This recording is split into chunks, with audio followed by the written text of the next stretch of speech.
everybody, welcome to Down Home Backyard Gardening. Are you ever out in the garden and you've just got insects all around you and you're like, man, I don't know if these are good, these are bad, should I be excited that I have all these, should I want to just kill everything because I don't know.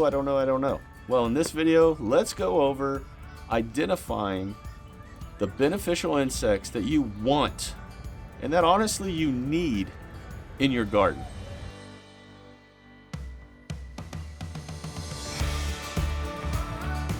Okay, so right off the bat, let's talk about bees.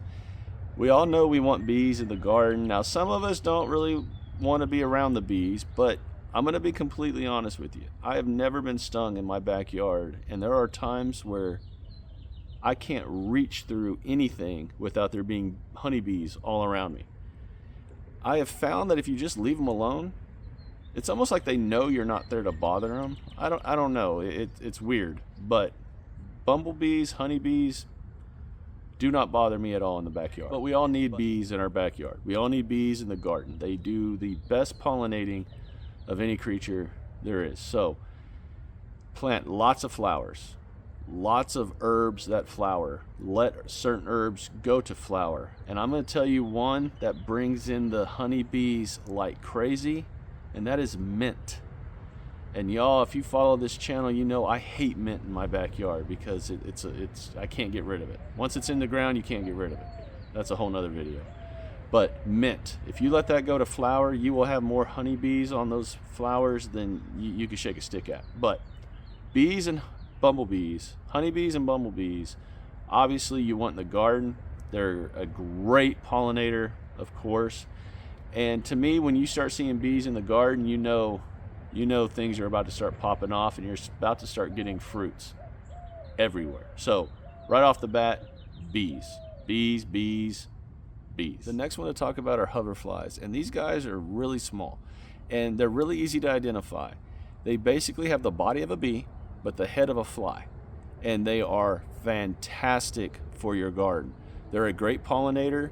They basically, once they're in the adult stage, they live off of nectar and pollen, but it's their larva that makes them really good for your garden. Their larvae will attack mites, thrips, and small caterpillars. So when you start seeing hoverflies, it's a good thing. They're attracted to your garden from flowering dill and fennel, sweet alyssum, cosmos, and zinnias, along with everything else that's growing out there. But those are the ones that will really bring in the hoverfly, and you want them in the garden.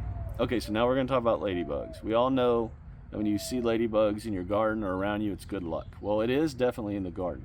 An adult ladybug will do nothing but continuously feast on aphids, and that is absolutely what you want. But their larva, which looks like this right here, will devour aphids also. Like, that's all they do is eat. Eat. So when you see a lot of ladybugs in the garden, just be happy, leave them alone, and let them do what Mother Nature put them here to do. Now, to bring in ladybugs, you're going to want to have these types of plants: chive, fennel, thyme, yarrow, and cilantro.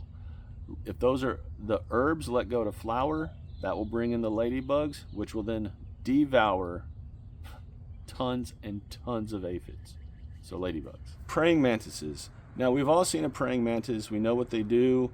They're an efficient killer of insects. Now, they're incredibly great to have in your garden. They will absolutely go after the bad pests, but they will also go after the beneficials, because you don't want to upset the balance of nature in your garden. Don't order eggs from some online thing and have a million praying mantises in your backyard. You do that, you're not going to have any pollinators. They will kill everything. So if you happen to have them in the backyard, ones and twos, and they're offset and they're ones on one side, ones on the other, whatever, perfectly normal. Let nature do its thing. My advice, don't upset the balance of your backyard by ordering a bunch of them and then having them everywhere. Just don't. Let nature bring them in. And the way that you bring them in are by planting the following. Cosmos, marigolds will bring them in, and then large leafed vegetables like squashes, zucchinis, those types of things. They like to hide under those types of leaves, attack their prey. So if you want to bring them in, great, plant what I just said, but don't, my advice again, don't order a a ton of eggs and then just totally destroy the balance in your garden. Praying mantises are great. They are absolutely a beneficial insect for your garden, but again, they will kill the beneficial insects also. So keep that in mind if you're thinking about ordering praying mantis eggs, or if you see a lot of them. I've never had one in this backyard. I wish this year would be the year that that changes, because I like them and I plant marigolds everywhere, but I've yet to see one. But praying mantises, parasitic wasps, 100% you need in your backyard. They will attack leaf miners, small caterpillars, aphids, pretty much anything that they can kill, they're going to go after and lay their eggs in. Caterpillars are their biggest targets. They will lay their eggs on the back of the caterpillar. Those eggs, once they hatch, will burrow into the caterpillar and then eat their way out. So they will take care of your small caterpillars for sure. Now, these are not the big red wasps that you got to worry about. Most parasitic wasps are little tiny things that you barely see.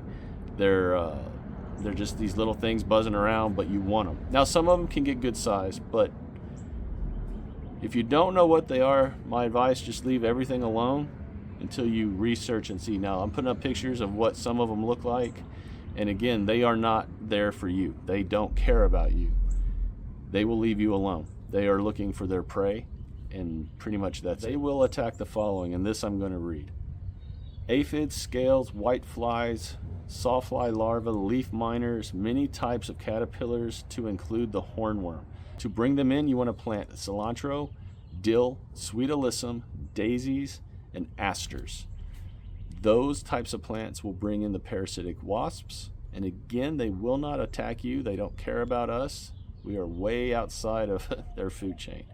So parasitic wasps, very important to have in your garden, for sure.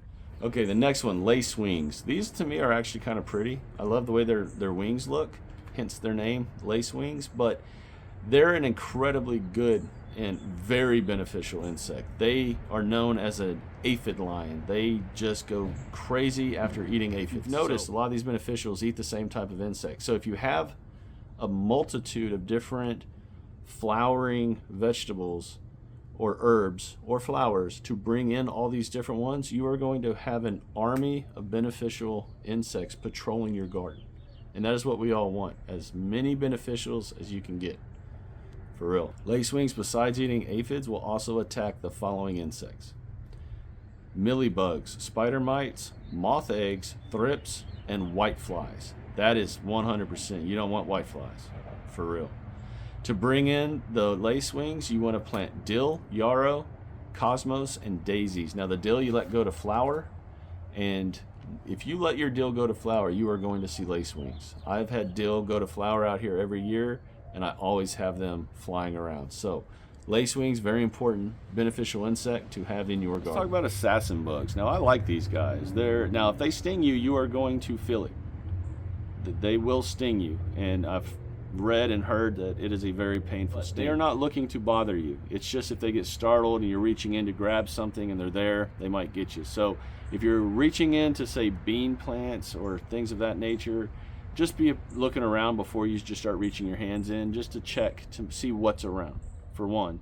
And two, if you see an assassin bug, just give it its wide berth. They don't care about us. They are a great beneficial insect. Here's how you get them into your garden. Plant bushy plants. They are not picky.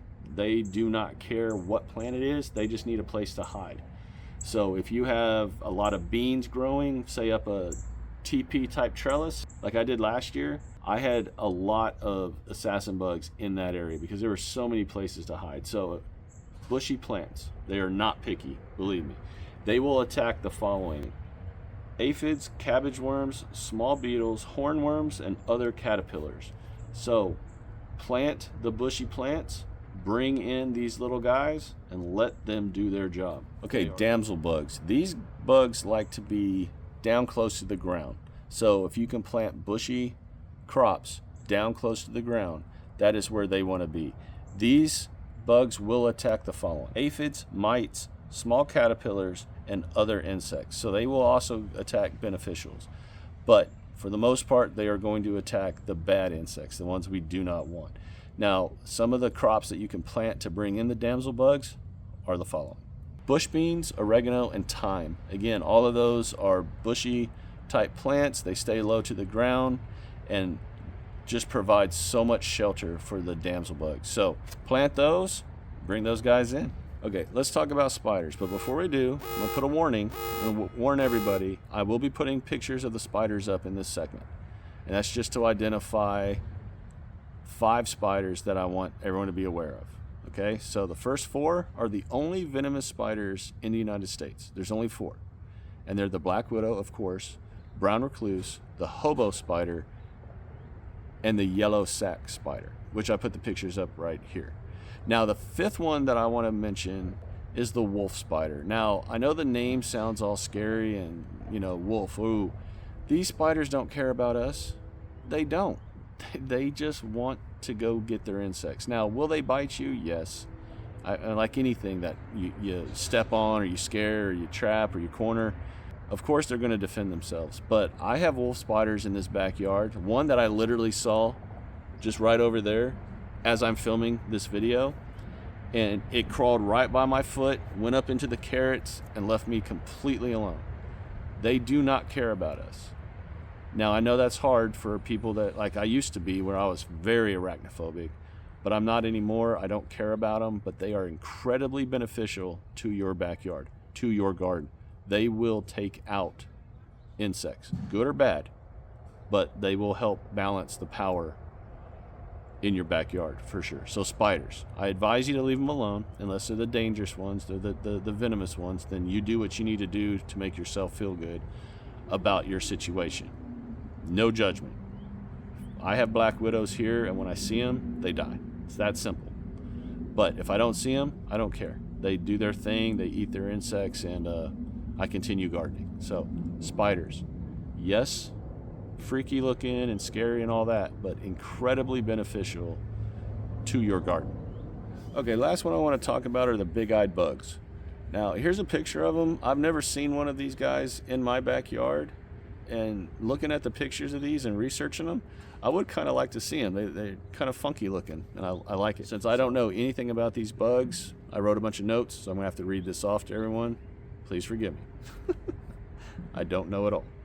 I'm trying though. To attract these guys to your garden, you're going to want to plant thyme and lavender, or a low growing type of plant. They like to hide, be close to the ground, and they will attack the following: bug nymphs, flea beetles, insect eggs, small caterpillars, and all stages of aphids, mites, and white flies. Now, these guys can multiply crazy. They can go through 3 generations in 1 year. Grow the low growing plants that I just mentioned, and you bring them in, you're gonna have them in your garden for the whole year, for the most part. And you're gonna have 3 generations of them. So they will be attacking so many of those bad insects, and that is exactly what you want. You want those guys doing exactly that.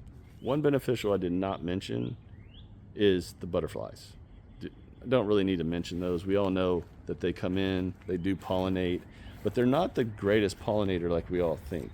They come in, they do their little thing, and they move on. They're great to have in the garden. They're beautiful to watch. And when they're out here, sometimes when I'll be filming, I will stop in the middle of what I'm doing and I will go follow the butterfly flying across my backyard or stopping in the garden. They just make me very happy. I love seeing them, but I don't want to spend a lot of time on butterflies because we all know, just like I didn't want to spend a lot of time on bees.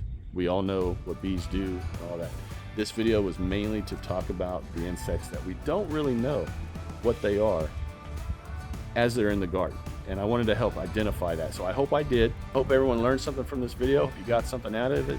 And if you did, please share the video, like the video. And if you have not subscribed to this channel, please consider doing so. I would love to have all of you join all of us on this continued journey of gardening together. As always, everyone, take care, God bless, and I'll talk to y'all again real soon.